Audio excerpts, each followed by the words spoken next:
Hello, everybody. Did you ever have that uncle kind of frighten you a little bit? He was a little weird, kind of like Eddie in Christmas Vacation. When he's at a family event, he starts going, these three guys walked into a bar and everybody digs for carpet, just trying to run away. I happen to know a couple of those guys. Welcome to the Three Podcasters. Walk into a bar, and we're in a bar. And I'll tell you what, this is kind of cool. My name's Stu Turley, President and CEO of the Sandstone Group. And I've got my two compadres here. We got David Blackman. David, come on around the corner. David is a Forbes contributing author. He is an animal about town, and I guarantee you he knows his stuff. He's got an Energy Absurdity today. He has his own podcast called The Energy Question.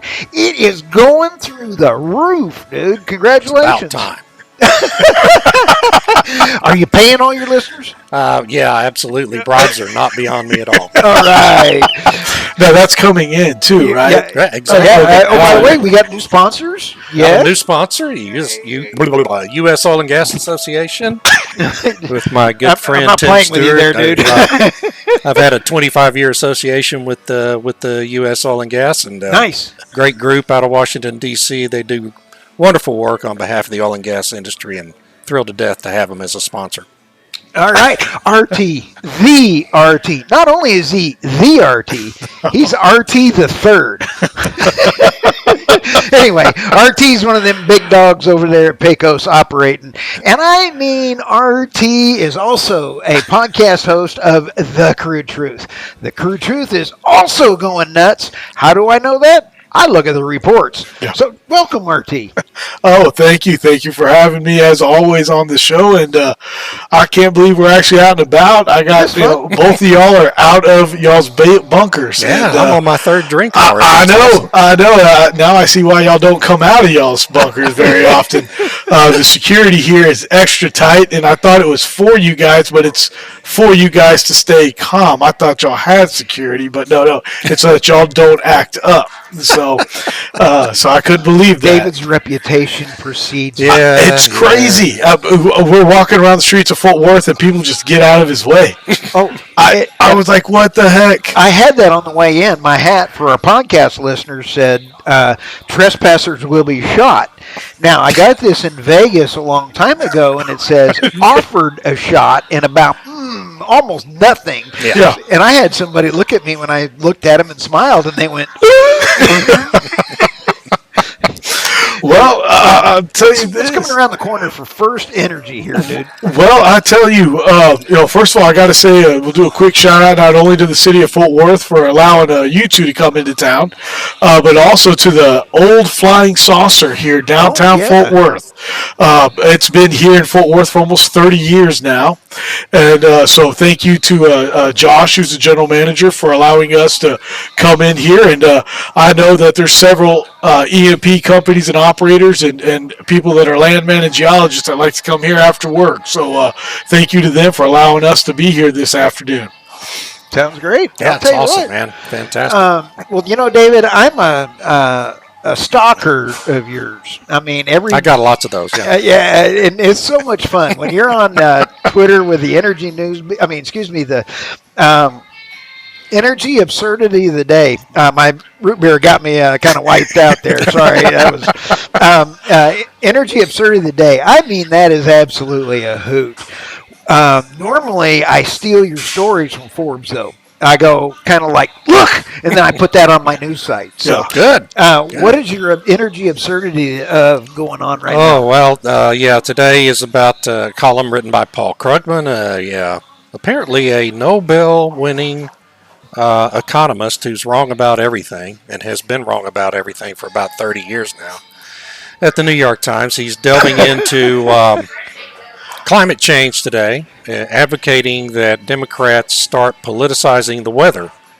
And, his basic theme is, well, you have to politicize the weather to make climate change a bigger issue in next year's election. And what he doesn't understand is the Democrats have been politicizing climate change, blaming every weather event on climate change, whether it's too hot or too cold or too many hurricanes or not enough hurricanes. It's always because of climate change. They've been doing that for 30 years.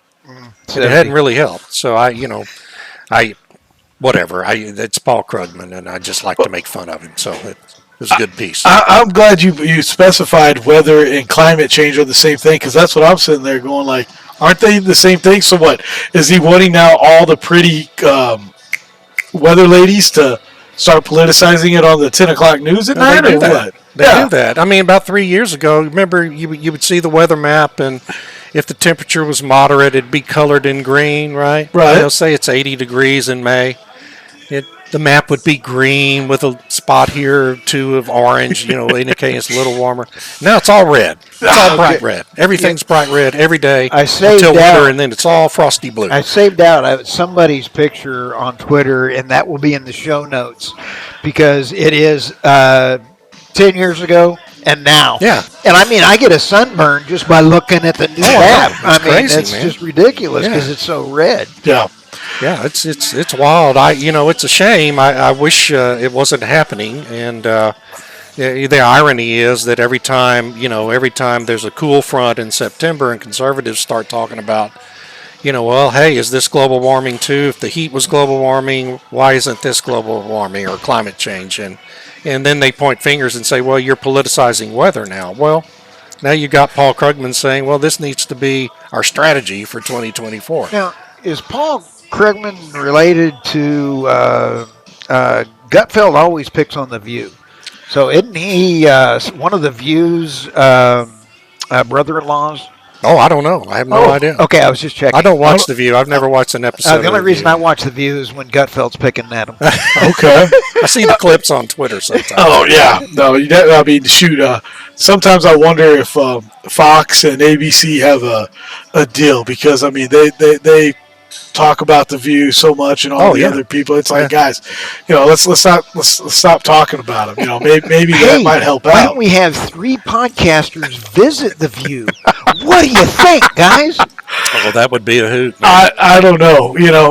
I will say this. God rest her soul. Barbara Walters was definitely a good journalist. Yep. Our anchor. She started that show. Yeah. And you know what? I think back in the day, Whoopi Goldberg was funny. I will say that.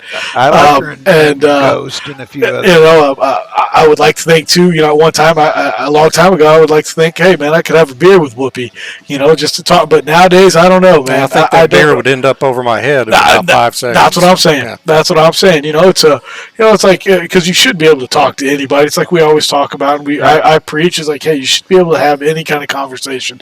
Here we are at the bar, and it's like, you know what? You should be able to sit next to the next guy at you at the bar, just talk. Like, man, how was your day? And one of the things that I did, I want to ask your guys' opinion on this, is because there's rumblings that the SPR is going to get hit again, and I'm not kidding, dude. I'm sure you're right.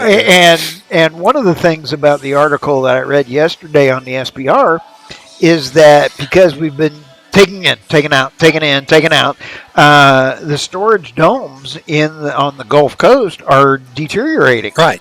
Yeah. And so they need to be full. Yeah, you can't leave them that way. And then they say, oh, in the next 10 years, hey, a round for everybody on the house. And so, you said on Biden. So, when you sit back and take a look, David, I don't understand what's going to go on. I think it was $25 when it was the average cost that it was filled in. Lowest it's been in 40 years. It's 320 million barrels in there now, and it's got a capacity of over 700 now. Right. What happens if we go to war? Well, exactly. I mean, and that's the whole point of having a strategic reserve, right? That's why it was created. Well, for real national emergencies, and I paid $2.99 for regular the other day. That's not a national emergency. I know the Democrats want to win an election, and that's why they did it last year, and it's why Biden will probably do it again in 2024. And but it's a hit to national security in a time when the administration seems to be little by little pulling us into a war in Europe, and you have to have those fuel supplies and keep the supply chains open. I mean, otherwise we wouldn't have won World War II. I was listening to Glenn Beck on the way into Fort Worth, Yeah. and he said, I don't understand how we can do it without the strategic oil reserves, because I haven't seen any tanks with solar panels on them yet, and airplanes with windmills. Yeah. I'm sorry, Glenn Beck. I thought that was just outstanding. I don't think that would work. Yeah, it would be no. a really bad model. Now, RT, didn't they call up 3,000 reservists? Did they? Yeah, I think they called them up, and they're sending them Last Friday, yeah. I did not hear that, but that's funny y'all mentioned that, and I think the key word is security, that it's in our energy security, and it's being depleted. And, I heard the report, of course, we're sending those cluster bombs to Ukraine. And I heard now that the true reason is because the ammunition we've been sending them is actually now from our reserves, and they're so low that these cluster bombs that they're going to now use will buy us time to build that back up just to give to Ukraine. Right. I mean, look, I don't know about you guys, but, I remember, when you had to be prepared for anything, good, bad, or indifferent. Now, some people prepare more than others. People got bunkers and things like that. But hey, to have a why do you look at me? But I mean, to have an extra case of water is not a bad thing, and maybe some extra canned goods. Right. I would like to think that my taxes are going towards something like that as well. And right now, all of that is actually going to Ukraine on top of the billions of dollars that the government is sending on top of that. Yep. And so we are truly weakening America right now is what this administration's done. Abroad and here. I mean, the guys, what about President Biden being over at NATO last week? I mean, didn't even make it to the dinner, walking around aimlessly. Did you see him with King Charles? That was Charles terrible. Had to lead him around. I'm surprised he didn't have booby pants. And he tried to talk to the guard. Did you see that? He went up and started talking. He wouldn't leave the poor guard alone. I think he was bad because he was in his way. I think he thought he had to keep going that way, and then King Charles is there going, no, go this way, and he walked in front of him, and I think it was more just out of how bad it is if you look better than King Charles. He made King Charles look good. He did. It made him look vibrant and youthful. He did, and King Charles is older, right? No, he's 74. 74. No, okay. Yeah, but he's even worse shape than Biden, except at least mentally, he's almost cognizant. So, anyway, moving right along. Back to energy. Back to energy. Thank you very much. I resemble that remark. Now, what do you see coming around the corner, David, in all of the stuff coming on? I'm seeing a revolt, almost, if you would, in the ESG movement for finance. Do you see? I mean, people are starting to kind of waken up. Yeah. You have BlackRock that is now selling some of their. They had pipelines over in Abu Dhabi or whatever. Was it Kazakhstan, right? Yeah, they just sold them. Yeah. And they're just selling them. You didn't see those on the balance sheet. I'd like to know how they kind of buried that in there, because they were over there going, we're ESG. We happen to have an oil pipeline over here in the Middle East, but... Yeah, well, it's like Larry Fink, certified to the Texas Comptroller last year. BlackRock hasn't exactly boycotted investing in oil and gas. It's just disadvantaged it. And so, yeah, they've got assets in oil and gas related projects all over the world, really. And But what do they control? $9 trillion in assets or something? And they only lost 1.7 trillion first half of last year because they were too much in ESG funds.